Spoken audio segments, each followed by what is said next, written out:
হুগু হুগু সাবধানে তুলো, এটা আমাদের বড়লোক হবার রাস্তা।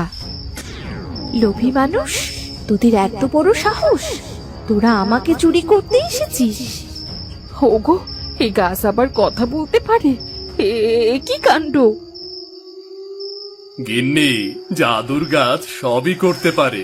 তুমি গাছটা ধরে একটু টান দাও তো, গাছের কথা বাড়ি গিয়ে শুনবো। টান দাও, টান দাও।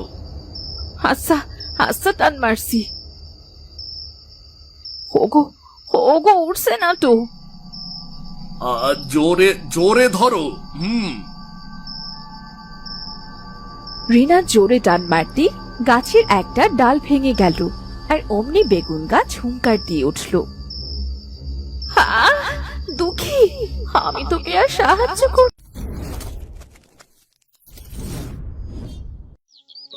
মধুপুর গ্রামে নীলা নামের এক মেয়ে থাকত। তার মা বাবা কেউ ছিল না। তার জীবনে খুব কষ্ট ছিল। তার এই দুঃখ কষ্টের কারণে গ্রামের সবাই তাকে দুঃখী বলে ডাকত। গ্রামের এক প্রান্তে দুঃখীর একটা ছোট্ট কুঁড়ে ঘর ছিল। খড়কুটো দিয়ে বানানো সেই ঘরে বৃষ্টি এলেই টপ টপ করে জল পড়ত। হায় সৃষ্টিকর্তা, আমার কাছে যে কিছুই নেই। নিজের যে একটা নাম ছিল সেটাও হারালাম। দুঃখ কষ্টের জন্যে সবাই আমার নামটাও ধরে ডাকে না, কিন্তু আমার মনের আশা আছে একদিন আমার সব দুঃখ কষ্ট দূর হয়ে যাবে। এই আশা তো আর কেউ কেড়ে নিতে পারবে না।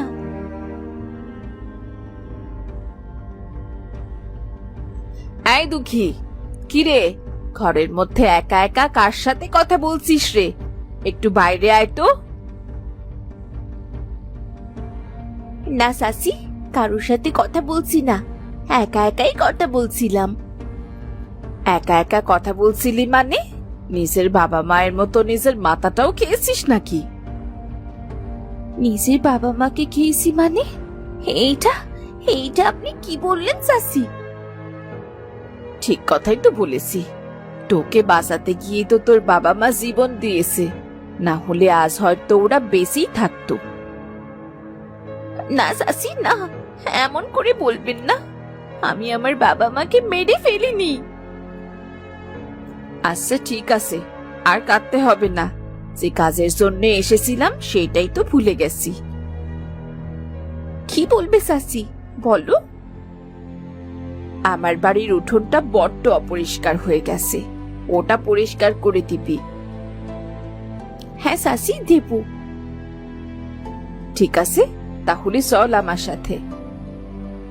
ঠিক আছে, চলুন সাসি।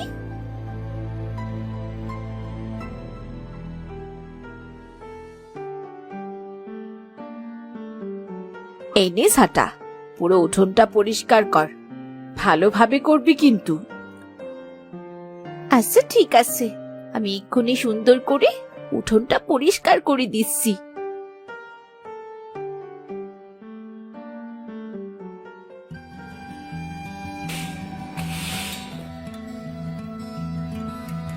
এরপর দুঃখী রিনার উঠোনটা খুব সুন্দর করে পরিষ্কার করে রিনাকে ডাকতে লাগলো। সাসি, ও সাসি। এই কি রে, এমন চিৎকার করছিস কেন রে? না মানে, উঠোনটা ঝাড়ু দেওয়া হয়ে গেছে সাসি। আরে বাহ, এইটুকু সময়ের মধ্যেই তোর কাজ হয়ে গেছে। কাজে ফাঁকি দিসনি তো আবার? না সাসি, না, একটু ফাঁকি দিইনি। আচ্ছা তুই দাঁড়া, আমি তোর জন্যে খাবার আনছি। যাক, সাসি খাবার দিলে আজ একটু পেট ভরে খেতে পারবো। কতদিন পেট ভরে কিছুই খাইনি।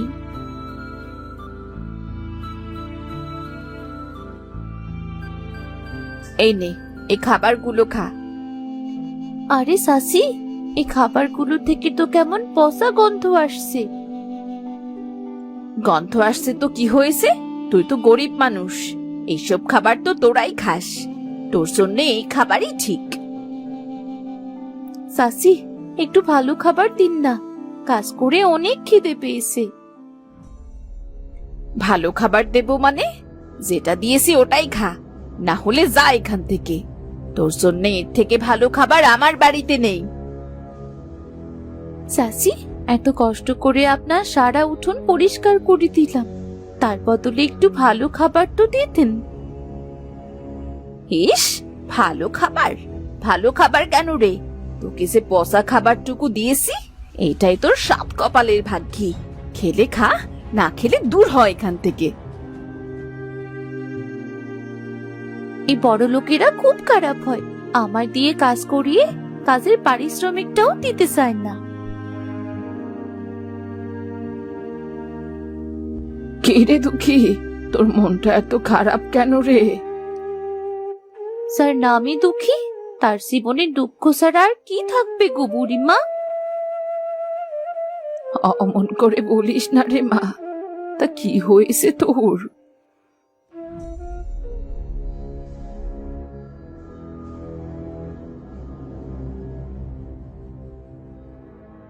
বুঝলে বুড়িমা, আমার মন খারাপ কেন? এইসব বড় লোকেদের জন্যে আমাদের মতো গরিবদের কষ্টে শেষ হয় না রে মা। এরা ভাবে গরিব মানুষ কোনো মানুষই না।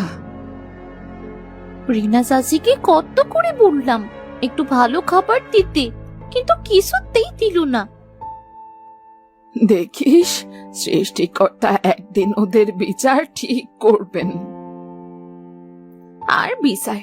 ওরা সারা জীবন আমাদের মতো গরিবদের ওপর অবিচার করেই যাবে, আর আরামে জীবনও কাটাবে। ওদের আর কি বিচার হবে বুড়িমা? মন খারাপ করিস না রে দুঃখী, আমার বাড়িতে কটা শুকনো মুড়ি আছে, এইগুলো খেয়ে নে। দাও গো বুড়িমা, দাও। কটা মুড়ি চিবিয়ে একটু পানি খেয়ে নি, কাজ করে যে বড্ড কষ্ট হয়ে গেছে।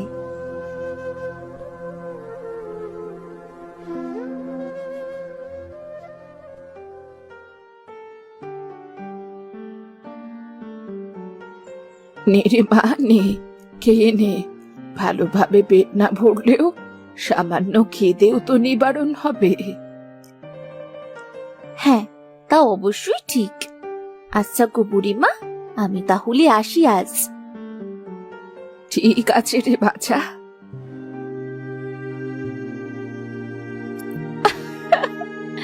মা, বাবা, তোমরা আমাকে এইভাবে একা রেখে কেন চলে গেলে? এত কষ্ট যে আমার সহ্য হচ্ছে না। তোমরা আমাকে তোমাদের কাছে নিয়ে যাও, আমি আর বাঁচতে চাই না। দুঃখী তার মনের দুঃখে উঠোনে বসে কাঁদছিল, আর দুঃখী চোখের জল মাটিতে গড়িয়ে পড়ছিল। কিছু সময় পর সে ঘরে চলে গেল। দুঃখীর চোখের পানি যেখানে গড়িয়ে পড়ল, সেখানে একটা ছোট্ট সবুজ অঙ্কুর বের হতো। আরে, আমার উঠোনে এই চারা গাছ! এই চারা গাছ কোথা থেকে আসলো?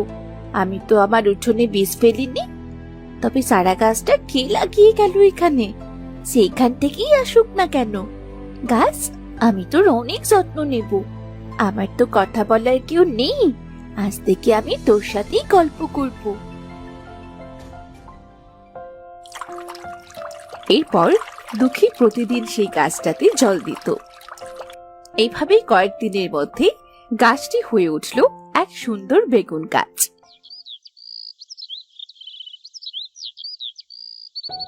এক সকালে গাছে ঝুলতে শুরু করলো চকচকে বেগুন। আরে আরে, আমার ছোট্ট একটা গাছ কত বড় হয়ে গেছে! কি সুন্দর একটা বেগুন গাছে হয়েছে, আবার গাছে কতগুলো বেগুনও ঝুলছে। আজ যে আমার খুব খুশি লাগছে। আরে আরে, আমি কি দেখছি? কি সুন্দর করে হাসছে! এমন করে হাসতে তো ওকে কোনোদিন দেখিনি। যাই, ওর বাড়ি গিয়ে দেখি ওর খুশির কি কারণ।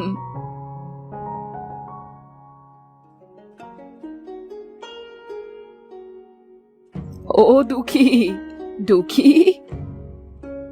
আরে বুড়িমা, তুমি আমার বাড়িতে? এসো এসো, বসো এখানে। না রে মা, আমি বসতে আসিনি। বসতে আসুনি? তাহলে কেন এসেছো গো বুড়িমা? রাস্তা দিয়ে যাওয়ার সময় তোর হাসি শুনতে পেলাম। কখনো তোকে এমন করে হাসতে শুনিনি, তাই তো এলাম। ও তাই বুঝি? তা অমন করে হাসছিলি কেন রে দুঃখী? এই দেখো না বুড়িমা, আমার উঠোনে কি সুন্দর একটা বেগুন গাছ হয়েছে, আর গাছটাতে দেখো কত বেগুন ধরেছে। ও মা, তাই তো, বেগুন গাছটা তো খুব সুন্দর। আর একটা গাছে যে এত বেগুন ধরেছে, তাতে তোর খেয়ে বিক্রি করে আরো বেগুন বেঁচে থাকবে। হ্যাঁ গো বুড়িমা, তুমি ঠিকই বলেছো। গাছে কিছু বেগুন বিক্রি করে একটু চাল ডাল কিনে নিয়ে আসি। তোর তো শুধু চাল কিনলেই হবে রে দুঃখী।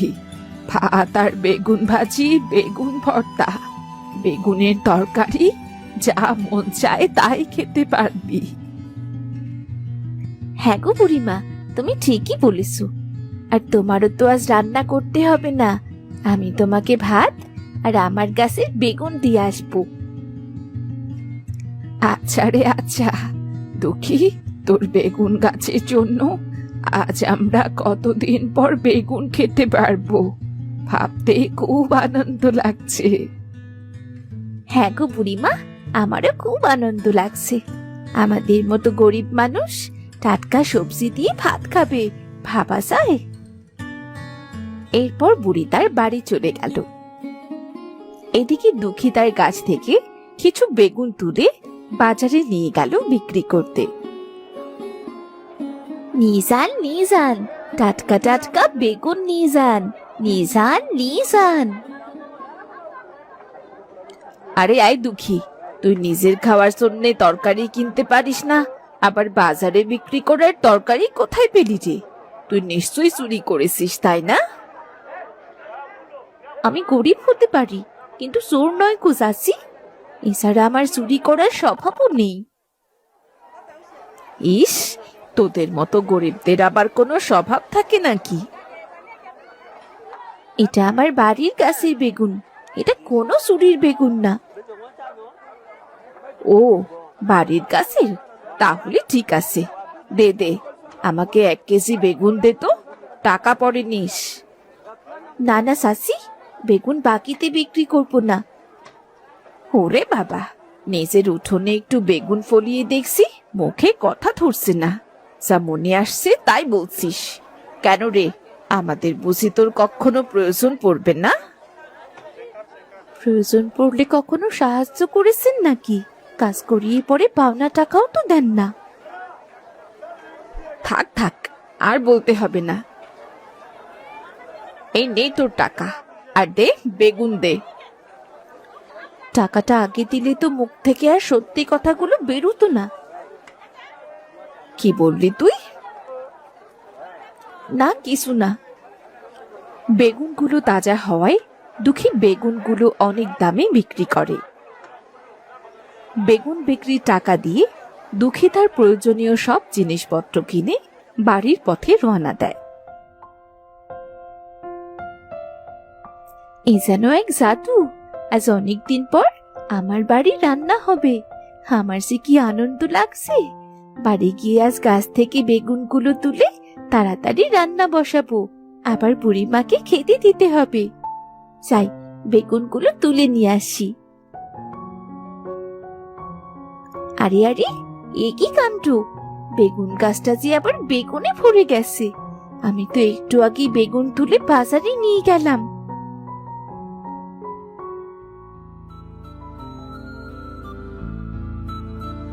দুঃখী রে, আবার কার সাথে কথা বলছিস? তোর দেরি দেখে আমি তোর বাড়ি খেতে চলে এলাম। বুড়িমা, আমি তো এখনো রান্নাই বসাইনি, হাট থেকে একটু আগেই ফিরলাম গো বুড়িমা। ও মা দুঃখী, তুই এখনো বেগুন তুলে বাজারে বিক্রি করতে নিয়ে যাসনি? এখন বাজারে যাবি কখন, আর চাল কিনে কখনই বা ফিরে রান্না করবি? আমার তো খিদে পেট চো চো করছে। আরে বুড়িমা, আমি বেগুন তুলে বাজারে বিক্রি করে সব প্রয়োজনীয় জিনিস কিনে এনেছি। কিন্তু তুই বেগুন কোথা থেকে তুললি? গাছে তো বেগুন ভরা দেখছি। বুড়িমা, আমি রান্নার জন্য কয়েকটা বেগুন রেখে বাকি বেগুনগুলো তুলে বাজারে বিক্রি করে এসে দেখি গাছটা আবার বেগুনে ভরে গেছে। মা গো মা, এ কি কাণ্ড! তুই সত্যি বলছিস দুঃখী? হ্যাঁ গো বুড়িমা, হ্যাঁ। দেখো, আমি বেগুন বিক্রির টাকা দিয়ে চাল, তেল, ঝাল, লবণ সব এনেছি। আবার এদিকে গাছে বেগুনেও ভর্তি হয়ে আছে। শোন দুঃখী, আমি বুঝতে পেরেছি এই বেগুন গাছটা একটা জাদুর গাছ। আমার তো মনে হচ্ছে এই গাছের বেগুন কোনো দিনও শেষ হবে না। এইটা সৃষ্টিকর্তা তোকে সাহায্য করবার জন্যই দিয়েছেন। তুমি ঠিকই বলেছো গো বুড়িমা, আমারও তাই মনে হয়। বুড়ি ও দুঃখীর সব কথা তাদের প্রতিবেশী রিনা দাঁড়িয়ে দাঁড়িয়ে সব শুনছিল। হো, তাহলে এই কথা! দুঃখী জাদুর বেগুন গাছ পেয়েছে, এজন্যই তো বাজারে আজ এত তেজ দেখাচ্ছিল। দাঁড়া, তোর তেজ আমি বার করছি। বুড়িমা, চলো আমরা রান্না করে খেয়ে নি, পরে কথা বলবো। ঠিক আছে, চল রে দুঃখী। ও বুড়িমা, বুড়িমা, এসো গো, খাবার খেয়ে যাও। তোর রান্না শেষ হলো বুঝি? এসো, বসো এখানে। দে মা, দে। বাহ, কি স্বাদ! মনে হচ্ছে মাংস যেন এর স্বাদের কাছে হার মানবে। ঠিকই বলেছো বুড়িমা, এমন স্বাদের বেগুন আমি আগে কখনো খাইনি। দুঃখী রে, দেখেছিস তো, তোর আর জীবনে কোনো কষ্ট থাকবে না। এই বেগুন বিক্রি করেই তোর সব কষ্ট দূর হয়ে যাবে। বুড়িমা, শুধু আমার কেন, তোমার আর আমার আশপাশে যত গরিব মানুষ আছে, আমি সবাইকে বেগুন বিক্রির টাকা দিয়ে সাহায্য করব। মা দুঃখী, তোর মনটা বড্ড ভালো রে। তাই তো তোর ভাগ্যে এমন আশ্চর্য কাজ জুটেছে। সৃষ্টিকর্তা মানুষের মন বুঝেই সম্পদ দেন। আচ্ছা রে মা, আমি তবে আসি রে। আচ্ছা ঠিক আছে, এসো তাহলে। দুঃখী প্রতিদিন তার বেগুন গাছ থেকে বেগুন তুলে বাজারে বিক্রি করে। কিছু টাকা সেই গ্রামের গরিব মানুষদের মাঝেও বিলিয়ে দেয়। ধীরে ধীরে মানুষও তাকে ভালোবাসতে শুরু করে। না, সবার মুখেই দুঃখী সুনাম শুনতে শুনতে আমার কান পচে গেল। আজ রাতে এর একটা বিহিত করতেই হবে।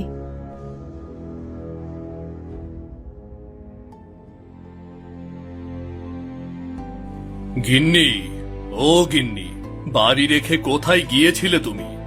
সেই কখন থেকে খুঁজে চলেছি তোমাকে। কোথাও না, ওই রাস্তায় দাঁড়িয়েছিলাম। নাও, আমাকে কটা খেতে দাও, আমি কাজে যাব। শোনো, একটা খবর এনেছি, যেটা পেলে তোমায় আর কাজ করতে হবে না। কাজ না করলে সংসার চলবে কি করে? আমার কথা শোনো আগে। আচ্ছা, বলো তাহলে।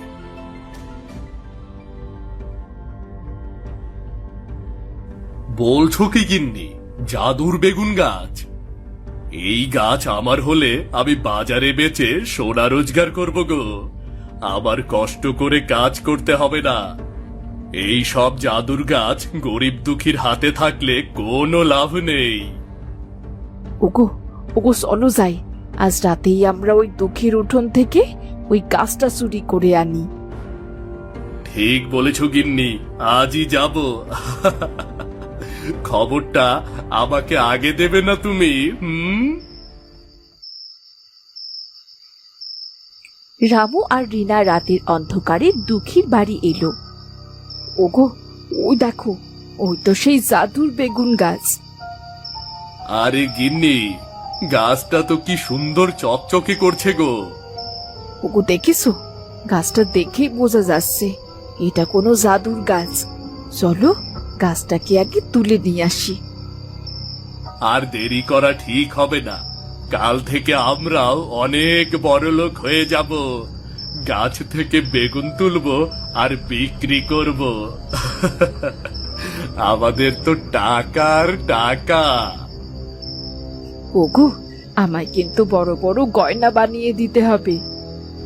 আরে সব করব, আগে চলো তো।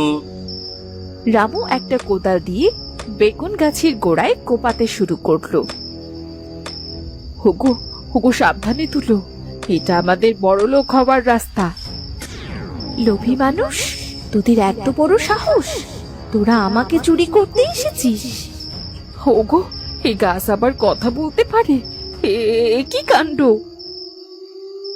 গিন্নি, জাদুর গাছ সবই করতে পারে। তুমি গাছটা ধরে একটু টান দাও তো, গাছের কথা বাড়ি গিয়ে শুনবো। টান দাও, টান দাও। আচ্ছা আচ্ছা, টান মারছি। ওগো ওগো, উঠছে না তো। জোরে জোরে ধরো। রিনা জোরে টান মারতে গাছের একটা ডাল ভেঙে গেল, আর অমনি বেগুন গাছ হুঙ্কার দিয়ে উঠল। দুঃখী, আমি তোকে আর সাহায্য করতে পারবো না। তোমরা আমার বেগুন গাছের ডাল কেন ভেঙে ফেললে? তোমরা খুব খারাপ মানুষ। ভাবি, তোরা তোদের প্রাপ্য শাস্তি পা। এই বলে বেগুন গাছ নুয়ে পড়ল, আর রামু আর রিনা ছোট্ট ছোট্ট দুটো ইঁদুরে পরিণত হলো। গাছ, তুমি আবার ফিরে আসো, আমাকে একা রেখে যেও না গাছ। কাঁদতে কাঁদতে দুঃখী বেগুন গাছের গোড়ায় ঘুমিয়ে পড়ল। সেদিন রাতে দুঃখী স্বপ্নে দেখল বেগুন গাছ মানুষের মতো কথা বলছে। ভয় পাস নে দুঃখী, তুই খুব ভালো মানুষ, আমি তোকে ছাড়বো না। যে লোভ করে সে শেষমেশ শাস্তি পায়, আর আমি তোর চোখের পানিতে আবার জীবিত হয়ে গেছি। আরে বেগুন গাছ, তুমি সত্যি ফিরে এসেছো? দেখেছো, ভালোবাসা আর দয়ার কাছে লোভ টেকে না। দুঃখী, তোর ভালোবাসায় বেগুন গাছ আবার ফিরে এসেছে।